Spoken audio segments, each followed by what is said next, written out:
Hello everyone, once again welcome back to Jai classes. तो दोस्तों, आज के इस वीडियो लेक्चर में हम स्टडी करने वाले हैं प्रेजेंट परफेक्ट कंटिन्यूअस टेंस की। दोस्तों, प्रीवियस वीडियो लेक्चर में हमने present indefinite tense, present continuous tense और प्रेजेंट परफेक्ट टेंस का स्टडी कर लिया था। तो आज का जो वीडियो लेक्चर है वो प्रेजेंट परफेक्ट कंटिन्यूअस टेंस पे होने वाला है।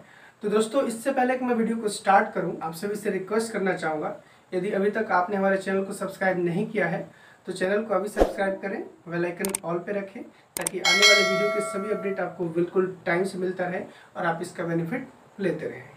तो दोस्तों, जैसा कि देख सकते हैं प्रेजेंट परफेक्ट कंटिन्यूअस टेंस, अब इसका मतलब क्या होता है सबसे पहले ये जानें।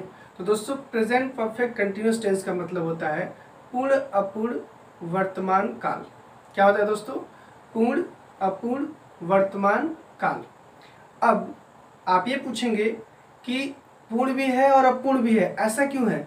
तो इसको जो है हम एक एग्जाम्पल के माध्यम से हम समझेंगे ताकि आपका जो डाउट है वो क्लियर हो जाए। राइट, तो सबसे पहले दोस्तों एग्जाम्पल को स्टार्ट करें, लेकिन उससे पहले हम एक बार इसी को देख लेते हैं, यहीं से आपका डाउट क्लियर हो जाएगा। अब देखिए दोस्तों, प्रेजेंट का मतलब क्या होता है दोस्तों? वर्तमान। क्या होता है? वर्तमान। परफेक्ट का मतलब क्या होता है दोस्तों? 100%, यानी कि पूर्ण हो गया है, यानी कि कुछ काम है जो पूर्ण हो गया है। और कंटिन्यूअस का मतलब होता है निरंतर, यानी जारी है, यानी कि अभी भी कोई काम जो है, कोई एक्शन जो है, कोई एक्टिविटी जो है वो अभी भी क्या है? जारी है, यानी कि वो अभी वो समाप्त नहीं हुआ है। यानी कि कोई काम जो है शुरू होकर के कुछ समाप्त हो गया है, लेकिन अभी भी जो है कुछ बाकी है, यानी अभी भी कुछ हो कंटिन्यू है, अभी वो समाप्त नहीं हुआ है। राइट, कुछ एग्जाम्पल लेते हैं और इस एग्जाम्पल के माध्यम से इसे समझते हैं। अगर मैं ये बोलूं कि मैं 4 बजे से पढ़ा रहा हूँ, ओके, अगर मैं बोलूं कि मैं 4 बजे से पढ़ा रहा हूँ, तो दोस्तों अभी मैंने बोला कि मैं 4 बजे से पढ़ा रहा हूँ, यानी कि हमने जो काम करा, काम स्टार्ट करा, वो कब किया? 4 बजे से स्टार्ट किया। राइट, और पढ़ा रहा हूँ यानी अभी भी कंटिन्यू मैं पढ़ा रहा हूँ, अभी स्टॉप नहीं किया हूँ, और 4 बजे से और अभी तक पढ़ा रहा हूँ, यानी कि कुछ ना कुछ काम हमने पूरा कर लिया है, कुछ ना कुछ हमने पढ़ा दिया है और अभी भी कुछ बाकी है जो अभी कंटिन्यू है। राइट, अगर मैं एक और एग्जांपल लूँ, जुलाई 2020 से मैं इलाहाबाद में रह रहा हूँ। राइट, तो यानी कि हमने कब स्टार्ट करा रहना इलाहाबाद में? जुलाई 2020 से, और अभी भी जो है मैं यहीं पे रह रहा हूँ, यानी कि अभी भी वर्तमान में भी जो है ये एक्टिविटी जारी है। ठीक है, प्रेजेंट परफेक्ट कंटिन्यूअस टेंस का मतलब क्या होगा? पूर्ण अपूर्ण वर्तमान काल। ठीक है, अब जब इंट्रोडक्शन की बात करें, प्रेजेंट परफेक्ट कंटिन्यूअस टेंस में क्या होता है कि जब कोई वाक्य जो है, जैसे आपने प्रेजेंट कंटिन्यूअस टेंस पढ़ा था, राइट, तो प्रेजेंट कंटिन्यूअस टेंस में जब वाक्य समाप्त हो रहा था, रहा है, रही है, रहे या फिर रहा हूं पे, तो हम क्या बोलते थे? वो प्रेजेंट कंटिन्यूअस टेंस है। राइट, अब इसमें क्या है? रहा है, रही है, रहे हैं दिया रहेगा तथा साथ में टाइम पीरियड भी दिया रहेगा। राइट, जैसे समझिए इसका इंट्रोडक्शन क्या होगा कि वाक्य के अंत में, यानी कि मुख्य क्रिया के अंत में रहा है, रही है, रहे हैं, रहा हूं, अथवा से रहा हूं, से रही हूं, से रहे हैं या फिर से रहे हो के साथ साथ टाइम पीरियड भी दिया रहता है, तो कौन सा टेंस होता है दोस्तों? प्रेजेंट परफेक्ट कंटिन्यूअस टेंस होता है। निश्चित टाइम के लिए सिंस का यूज होता है और अनिश्चित के लिए फॉर का यूज होता है। अब आप पूछेंगे दोस्तों, अब आप पूछेंगे कि निश्चित टाइम क्या होता है और अनिश्चित टाइम क्या होता है, तो आज जान लीजिए। तो निश्चित टाइम का मतलब ये कि जिसका जो है स्टार्टिंग पॉइंट हमें पता हो। राइट, फॉर एग्जांपल अगर मैं बोलूं कि मैं 2 बजे से स्कूल जा रहा हूं, राइट, तो हमने स्टार्ट कब करा स्कूल जाना? 2 बजे से। राइट, यानी कि हमें कि जो एग्जैक्ट टाइमिंग है वो पता चल गया। अगर मैं ये बोलूं कि मैं जुलाई से काम कर रहा हूं, यानी कि कोई काम है जो मैं जुलाई से कर रहा हूं, यानी कि हमें स्टार्टिंग पॉइंट क्या है? पता है। तो जब स्टार्टिंग पॉइंट पता है तो आपको वहां पे किसका प्रयोग होगा दोस्तों? सिंस का प्रयोग होगा। और सिंस है क्या? एक प्रेपोजिशन है। फॉर है क्या? एक प्रेपोजिशन है। दोस्तों, जब हम प्रेपोजिशन का वीडियो बनाएंगे तो एक एक टॉपिक का जो है हम डिटेल में आपको पूरी जानकारी शेयर करेंगे उस वीडियो लेक्चर के माध्यम से। बट अभी यहाँ पे आप इतना जाने, जो प्रेपोजिशन है सिंस और फॉर, उसका यूज कैसे होता है निश्चित समय के लिए, यानी कि जिसका स्टार्टिंग पॉइंट हमें पता हो वहाँ पे किसका प्रयोग होगा, सिंस, और जिसका स्टार्टिंग पॉइंट हमें नहीं पता हो उस पे वहाँ पे किसका प्रयोग होगा, फॉर का प्रयोग होगा। ठीक है दोस्तों। अब देखिए, अब निश्चित के लिए तो मैंने आपको बता दिया, जैसे दिनों के नाम दिया हो, मंथ का नाम दिया हो, ईयर्स का नाम दिया हो, राइट, कोई टाइम दिया हो जैसे 4 बजे 2 बजे, ठीक है, इस तरह की चीज़ें दिया हो, यानी एक्चुअल टाइम हो, यानी कि पॉइंट ऑफ टाइम हमें पता हो, तो वहाँ पे किसका प्रयोग होगा, सिंस का। और यदि नहीं पता है तो फॉर का। जैसे अगर मैं बोलूँ 2 दिन से, 4 महीने से, 4 साल से, कई घंटों से, तो आपको देखिए यहाँ पे जो स्टार्टिंग पॉइंट है, जो स्टार्टिंग टाइमिंग है वो नहीं पता है, तो हम किसका प्रयोग करेंगे दोस्तों, यहाँ पे फॉर का प्रयोग करेंगे। ठीक है दोस्तों।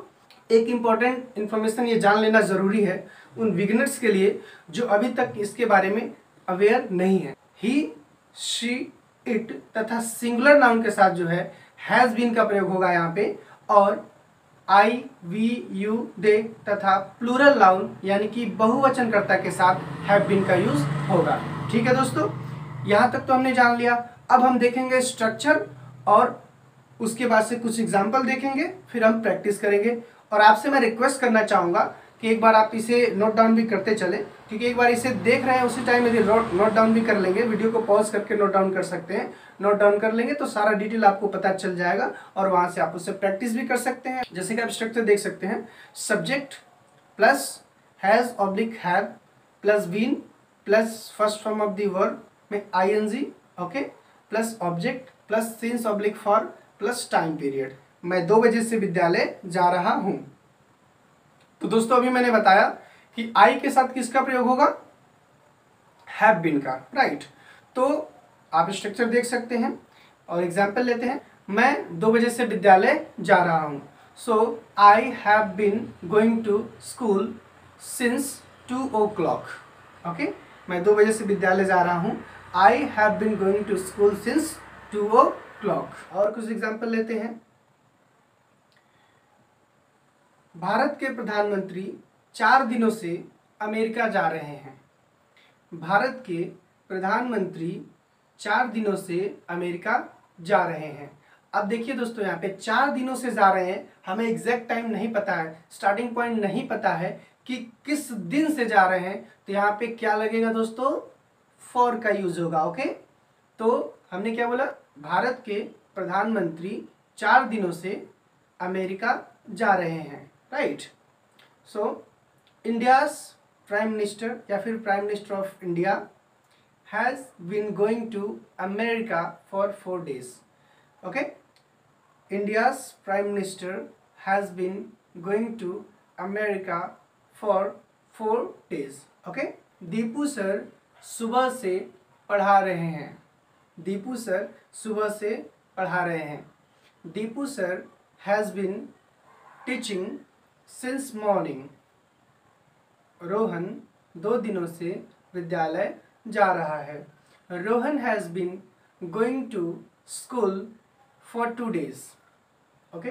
दोस्तों अब मैं कुछ प्रैक्टिस के लिए आपको क्वेश्चन बोलूँगा, आपके उसके लिए जो है 5 सेकंड का टाइम मिलेगा, और उसी बीच में जो है आप चाहे मन में या फिर बोल के प्रैक्टिस करेंगे। तो मैं क्वेश्चन बोल रहा हूँ और आप उसका आंसर देंगे, ठीक है। नेहा 3 दिन से किताब पढ़ रही है। नेहा 3 दिन से किताब पढ़ रही है। आपका टाइम स्टार्ट होता है, okay. Neha has been reading book for 3 days। Neha 3 दिनों से किताब पढ़ रही है। सोहन 2 बजे से विद्यालय में खेल रहा है। आपका टाइम अब स्टार्ट होता है।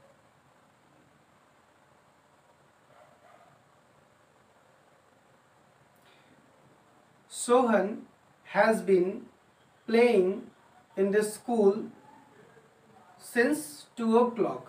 सोहन 2 बजे से विद्यालय में खेल रहा है।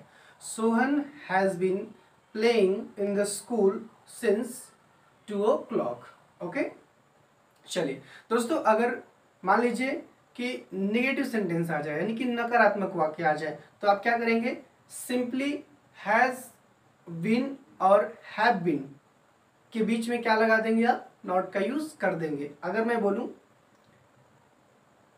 कि मैं 3 दिनों से क्रिकेट नहीं खेल रहा हूं, मैं 3 दिनों से क्रिकेट नहीं खेल रहा हूं, so I have not been playing cricket for 3 days। Okay, I have not been playing cricket for 3 days। Okay, सोना 4 दिनों से बाजार नहीं जा रही है, Sona has not been going to market for 4 days। Jai sir जुलाई से हमें पढ़ा रहे हैं, जय सर जुलाई से हमें पढ़ा रहे हैं।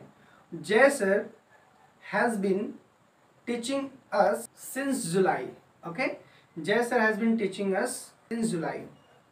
दोस्तों अब बात करें इंटेरोगेटिव सेंटेंस की, तो इंटेरोगेटिव सेंटेंस देखिए 2 तरह की होते हैं। एक तो जब वाक्य में कब, क्यों, कहाँ, कैसे, यानी कि क्वेश्चन वर्ड दिया रहता है, और दूसरा जो है वाक्य क्या से, यानी कि हेल्पिंग वर्ब, वाक्य क्या से स्टार्ट होता है, तो वहाँ पे जो है हेल्पिंग वर्ब को हम पहले लिख देते हैं, जैसे कि आपको स्ट्रक्चर यहाँ पे शो हो रहा होगा। ठीक है, चलिए कुछ एग्जाम्पल लेते हैं। क्या राम 2 दिनों से आगरा जा रहा है, क्या राम 2 दिनों से आगरा जा रहा है। तो सबसे पहले देखिए दोस्तों, हैज और हैव को जो है सब्जेक्ट के अनुसार सबसे पहले लिख देते हैं, राइट, और बाकी रेस्ट जो है स्ट्रक्चर आपका वैसे ही सेम रहता है। और फिर हम चलिए देखते हैं, क्या राम 2 दिनों से आगरा जा रहा है, has Ram been going to Agra for 2 days। Okay, क्या सीता 4 बजे से घंटी बजा रही है, क्या सीता 4 बजे से घंटी बजा रही है, has Sita ringing the bell since 4 o'clock। क्या तुम 2 दिन से किताब पढ़ रहे हो, have you been reading book for 2 days।